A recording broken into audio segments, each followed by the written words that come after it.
It is Thursday, September 21st, 2017. I'm Gord Long. As is normally the case, we have a lot of charts for us to go through this morning, so therefore we will pass over some of them quickly, but leave you to examine them further at your leisure. You'll need to open your viewer to full screen viewing, or you'll not be able to see some of the detail I'll be discussing in the charts. A reminder before we begin, do not trade from any of these slides. They are for educational and discussion purposes only.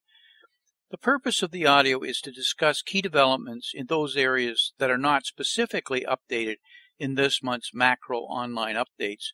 The research document this month updates global risk developments. Therefore, the slides this morning will focus on our other three report areas of our monthly report, the macro, regional, and U.S. economic developments. As I often do, I like to tie them together into a single discussion. This month I'd like to discuss what I'm beginning to strongly suspect lies around the corner and what we will see as part of the inevitable and looming next financial crisis. We can never be sure, but there is a strong likelihood that we are going to soon see the nationalization of the financial markets. I therefore thought I would take us through why this is likely and what is already occurring in case you are not fully aware. By every measure, the stock market is historically overvalued and long overdue for some sort of correction. We have just experienced the third biggest and second longest central bank-sponsored bull market in history. Normally, the more overextended markets become, the more serious the correction. In this regard, without so much as a significant market retracement and consolidation during this massive run-up, the next correction should no doubt be a real doozy. However, a serious correction would now wreak unprecedented damage and likely be the start of an unstoppable avalanche due to the overreaching degree of excess financial leverage existing in the global financial markets.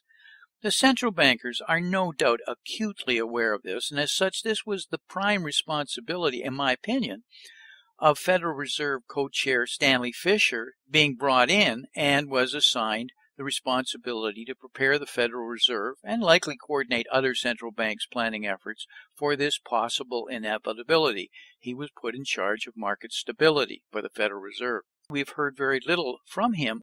That does not mean, however, that he hasn't been aggressive and highly involved. They just did not want to bring visibility to his efforts. But how does one prepare for something of this scale, really? How do you unwind the trillions of central bank liquidity injections, unintended consequences, and moral hazard that has run unchecked since the introduction of quantitative easing and ZIRP? To me, it will take something as equally large and unprecedented as the monetary policies that we have already witnessed over the last 8 years. As you recall, after the 2000 dot-com bubble implosion, the public demanded that those be responsible be prosecuted. Blame was pinned on whoever was even remotely culpable, as Tyco, Enron, WorldCom executives, for example, were publicly handcuffed and paraded off to jail with broad media coverage.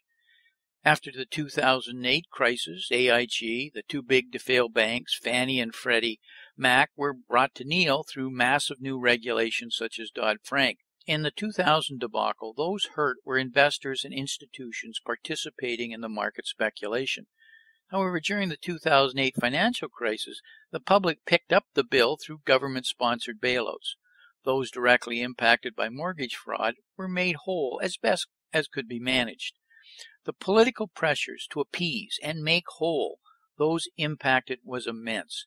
It will likely be even greater during the next crisis, as public sentiment will be completely lacking in tolerance and, frankly, their financial ability to cope. The next crisis will be different, as everyone will be impacted whether they were directly participating in the market or not. There is a strong possibility that the next crisis will destruct an already underfunded pension industry. An industry, despite historic increases in financial prices, is already near collapse, as 10,000 baby boomers per day are now retiring. This will financially decimate innocent holders completely dependent on their pension income. Governments will be held politically responsible to make these tens of millions of citizens whole, or at least minimally survivable. We are also likely to see insurance company annuity products become insolvent, as well as the credit industry to seize up. With 70% of Americans now living paycheck to paycheck and being forced to survive on a daily basis on this previously ever-expanding credit availability, it won't be pretty when the life support is withdrawn. Political action will be demanded, while Wall Street manipulators and the stock market will be blamed.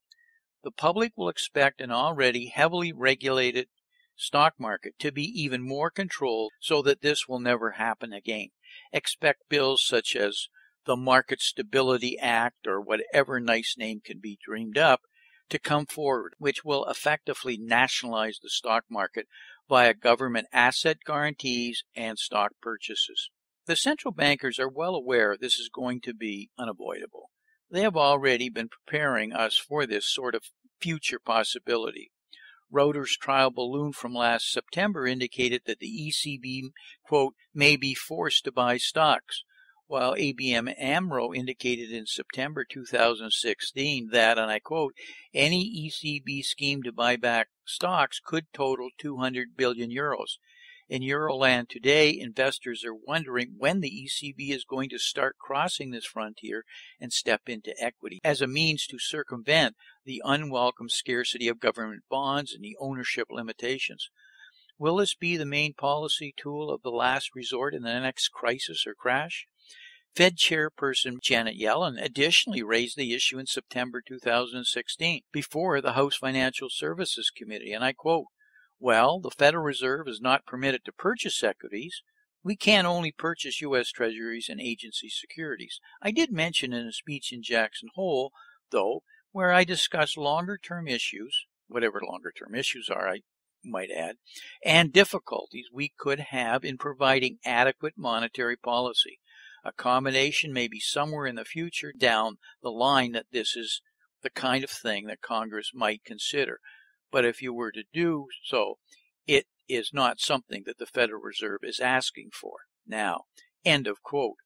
Furthermore, as the Wall Street Journal notes, quote, Yellen's tentative openness to changing the law suggests Fed officials have been giving a lot of thought to new ways to jolt the economy in an era of low inflation and low interest rates. End of quote. All of this is not actually that dramatic when you consider the degree to which the central banks already control and participate in the markets. Let's talk about the bond markets, which frankly are almost presently effectively nationalized. The Financial Times recently ran an article that states that leading central banks now own 1/5 of their government total debt. The figures are staggering. Without any recession or crisis, major central banks are purchasing more than $200 billion a month in government and private debt. I think it's actually closer to $300 billion, by the way, led by the ECB and the Bank of Japan primarily. The Federal Reserve owns more than 14% of the U.S. total public debt. The ECB and the BOJ balance sheets exceed 35% and 70%, respectively, of their GDP. The ECB owns 9.2% of the European corporate bond and more than 10% of the main European countries' total sovereign debt. The Bank of England owns between 25 and 30% of the UK's sovereign debt.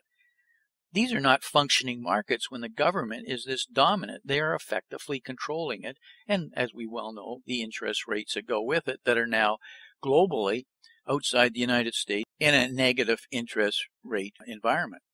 If we look at global ownership concentration by debt instruments, we see that government bonds, where the Bank of Japan owns nearly 45% of the JGB market, for the other major central banks engaged in quantitative easing, the percentage ownership of the government bond market is already in the low 20s. If we look at asset-backed securities, central banks' ownership is near 20% in both the Eurozone and the U.S. If we look at covered bonds, which are primarily a European entity, ECB owns about 27% of the relevant covered bond market.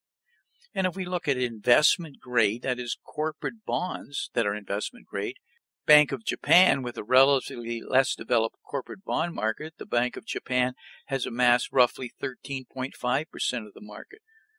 Bank of England the CBPS has brought its ownership of the UK investment-grade corporate bond market to about 3.1%, and the ECB CSPP program has brought its ownership of the Eurozone investment-grade corporate bond market to 5.1%, unlike the Bank of England, which has stopped their CBPS, and the CSPP number is expected to grow as the program continues for many more months by the ECB. These are absolutely stunning and dramatic numbers. But this is debt instruments, all forms of debt instruments. But we are seeing an increasing dominance in the equity markets. And this is really the point that I want to talk further about here today. Let's talk about the Bank of Japan. The bank conducts purchases of equities as part of its QQE, that is, quantitative and qualitative easing, and Deutsche Bank estimates that the Bank of Japan effectively holds nearly 5% already of the Japanese total stock market. The Bank of Japan is now a top 10 shareholder in 90% of the Nikkei. The bank is on course to become the largest shareholder of the Nikkei 225 largest companies. In fact, the Japanese central bank already accounts for 60%, and I think it's even higher today, of the ETF market, that is, the exchange-traded funds, in Japan. Over time, the Bank of Japan has become increasingly important. Its share of Japanese stock market has risen from 0% in 2010, just after the financial crisis, to now 5%. This has been funded from thin air, i.e. by simply printing money. The interesting point is that the incremental gains of 1 percentage point in ownership are realized in an increasingly shorter time period. It is accelerating. It took 4.5 years to reach 2%, but only 2.25 years to add another 3 percentage point to the current 5% level. This reflects two patterns: the declining positive impact of BOJ buying on stock prices and increases in buying volume by the central bank. It used to be that just the Bank of Japan via ETFs and the largest Japanese pension fund, the SPIF, the largest in the world, had an implicit green light to allocate funds, in the case of the former created out of thin air, to equities. That is no longer the case, and according to Bloomberg, Japanese second largest commercial bank, Japanese Post Bank, has decided to follow in the footsteps of their giant peers and plans to plow 100 billion yen, that's about 904 million, just under a billion, directly buying stocks when it finds, quote, the right opportunities. Investors should not be fooled. This is serious and creates massive long-term problems. At some companies, the Bank of Japan seems to have already reached a visible double-digit stake, e.g. at fast retailing. Is the Bank of Japan going to control private companies? What is going to happen when the Bank of Japan tries to exit the stock market again? Can a stock market crash or a recession be avoided? Or will they ever exit? Will it only increase? What happens if the Bank of Japan is not able to exit due to economic cooling, declining stock prices, and the resulting public outcry, like we most recently saw in China by Chinese shareholders?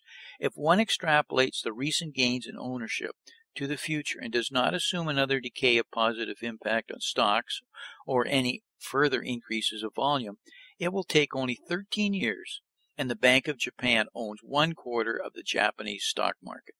Ultimately, the Bank of Japan is nationalizing the stock market and thus eroding one fundamental pillar of a market-based economy. Bear in mind, it already owns the government bond market. Now, I'm picking on the Bank of Japan, but they're not alone, and it's accelerating around the world. What's come to light here most recently is Switzerland. The Swiss National Bank, as an example, has been on a steady and aggressive buying spree in the second quarter, following record purchases in the first quarter.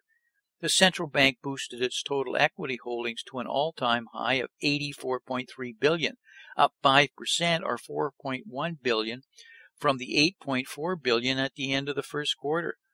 The Swiss central bank has accumulated a foreign exchange worth 714 billion francs, which approximates 740 billion US dollars, due to its ongoing interventions to depress the Swiss franc, and invested, if I can use those words, those funds created out of thin air again, into stocks and bonds. What we have is stocks and bonds being driven up out of simply funny money or money created out of thin air. At the end of the second quarter, it held 20% in equities, of which the bulk was in U.S. stocks. How do you ever withdraw all this funny money? Once you're addicted, you're addicted. You can't reverse. As Zero Hedge recently reported, and I quote them, "While we are far beyond the point of debating central bank intervention in equity markets, we do not want to remind readers that until several years ago it was considered fake news to even mention it, and those who accused central bankers of manipulating stock markets were said to be paranoid tinfoil basement dwellers."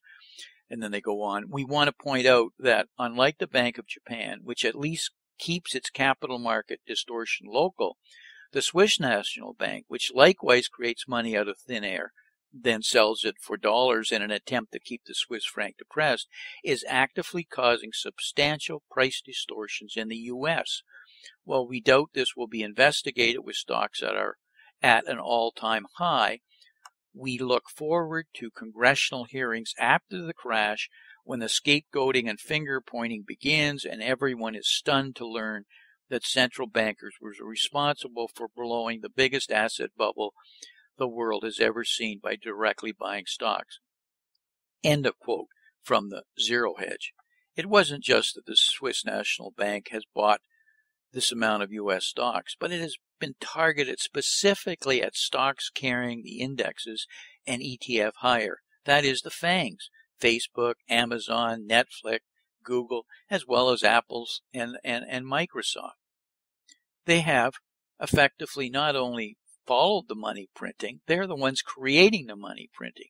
And all of this feeds on itself with the same results. Apple, Amazon, etc. are all plus $1,000 per share kinds of stocks. Let's talk about China. China's plunge protection team, which is also known as the national team, is playing an increasing role in stabilizing Chinese equity markets for political reasons. The national team has traditionally stepped in during times of market stress, but is now apparently engaged in boosting sentiment even in less stressful periods. The national team, most recently in the form of state-backed investor Chinese Security Finance Corp., announced it has boosted its stake in the firm and across the entire sectors. Stocks across a broad array, obviously, and therefore moved higher. Orient Securities surged by 10% daily limit in Shanghai after Chinese Security Finance's stake rose to 5% in Q2. In Hong Kong, Orient shares jumped by a record 6.4%. China Merchant Securities rose as much as 7.6% in Shanghai, their biggest gain in a year, and nearly 5% in Hong Kong. The same reason China's Securities Finance stake in the company nearly doubled to 4.6% in Q2 from 2.7% in Q1. Others followed. Huatai Securities surged as much as just under 10% in Shanghai to the highest since 2015, climbing 5% in Hong Kong to the highest this year. China Galaxy Securities advanced 9.3 to the highest in 5 months in Shanghai, up 3.6% in Hong Kong, all because the Chinese government creating positive movements through proxies such as China Securities Finance to, quote, stabilize the markets. Ultimately, brokers and leading sector for overall market sentiment accounted for 6 out of 10 top gainers on the CSI 300 index, which is up 1.4% at highest since December 2015, with the gauge of A-share brokers jumping 5.4% to the highest intraday since last December. It is readily apparent that capital markets are now a policy tool of the Chinese government, especially as they approach their politically important National People's Congress. Ahead of the Communist Party's twice-a-decade Congress, an event so massive that, according to Bloomberg, nothing escapes its pull, which is slated to start on October the 18th in Beijing. Regulators have made it clear to the nation's top brokers, bankers, and financiers that they don't want to see any major turbulence in markets. Chinese regulators told brokerages and futures companies to check for risks in their liquidity operations and financial health, effectively warning that it does not want to see any selling. The regulators also order firms to assess their information system security and credit risk and report their findings before October, according to Bloomberg sources. So much for free markets reacting to political policy or interfering with political policy. This is not unique to China, maybe currently as blatant as public only in China, but it is happening and you can expect it to continue to accelerate. Let's talk about sovereign wealth funds. Governments around the world are additionally already distorting financial markets and have for at least a decade now. Markets by buying the financial markets through their country's sovereign wealth funds, like Norway's, have benefited immensely from a virtuous cycle of central bank buying as their fund assets values surged over $1 trillion on massive allocations to equities. Perhaps Norway's bank deputy governor, the official in charge of the fund's oversight, has some special insight into the thinking of central banks from central bankers' meetings, the primary engineers of the global post-crisis market rally. The Norwegian Sovereign Wealth Fund, for example, according to Bloomberg, has $970 billion in their wealth fund and has been ordered to raise its stock holdings to 70% from 60% in an effort to boost returns and safeguard the country's oil riches for future generations.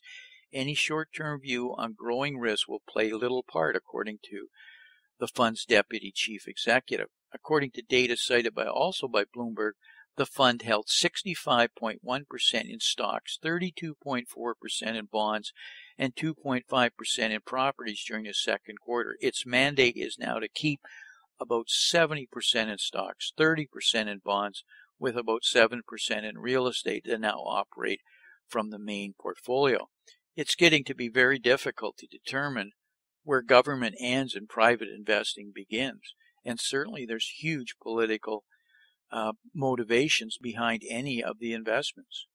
Back to Japan's Post that I mentioned earlier as another example. According to Bloomberg, Japan's second largest commercial bank, that is the Japanese Post Bank, has decided to plow 100 billion yen, which is just under $1 billion, directly into buying stocks. The bank has already set up a new structure, enabling it to directly invest in stocks. What it will do in reality is buy every triple-digit PE growth stock it can find. Japan Post Bank's foreign bond portfolio has a bigger weighting in the U.S. than in Europe, though it does have holdings in Germany, France, and the U.K. The company has recently cut some positions that were underperforming or had negative returns. They expect holdings of Japanese government bonds to fall, as it plans to avoid reinvesting funds from maturing securities. This is a political game that's going on here. The distortions and malinvestment, unintended consequences, and moral hazard created by the sustained period of quantitative easing and ZIRP have left global markets in a perilous situation. The mispricing of risk has led to lack of price discovery. In a complex and intertwined and fragile financial system, even a minor event can have a profound and devastating consequence. We are currently positioning where this inevitability is preordained. It is no longer a matter of if, but of when the crisis is going to occur. We can minimally expect a coming, long overdue U.S. recession to be the catalyst for the next financial crisis, if something else doesn't trigger it sooner, and lead to a deep recession or worse.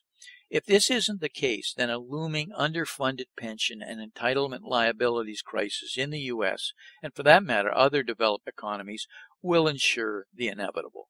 Leaders will have little choice but to respond with financial guarantees and assurances to restore the financial system. Expect the outcome to be the nationalization of the stock market, disguised under some form of very elegant, soothing, and reassuring name. I'll give you an example. The Pension and Market Stability Act. Sounds very protective and very secure, but make no doubt about it, we will have lost, if we haven't already lost, total control of the financial markets.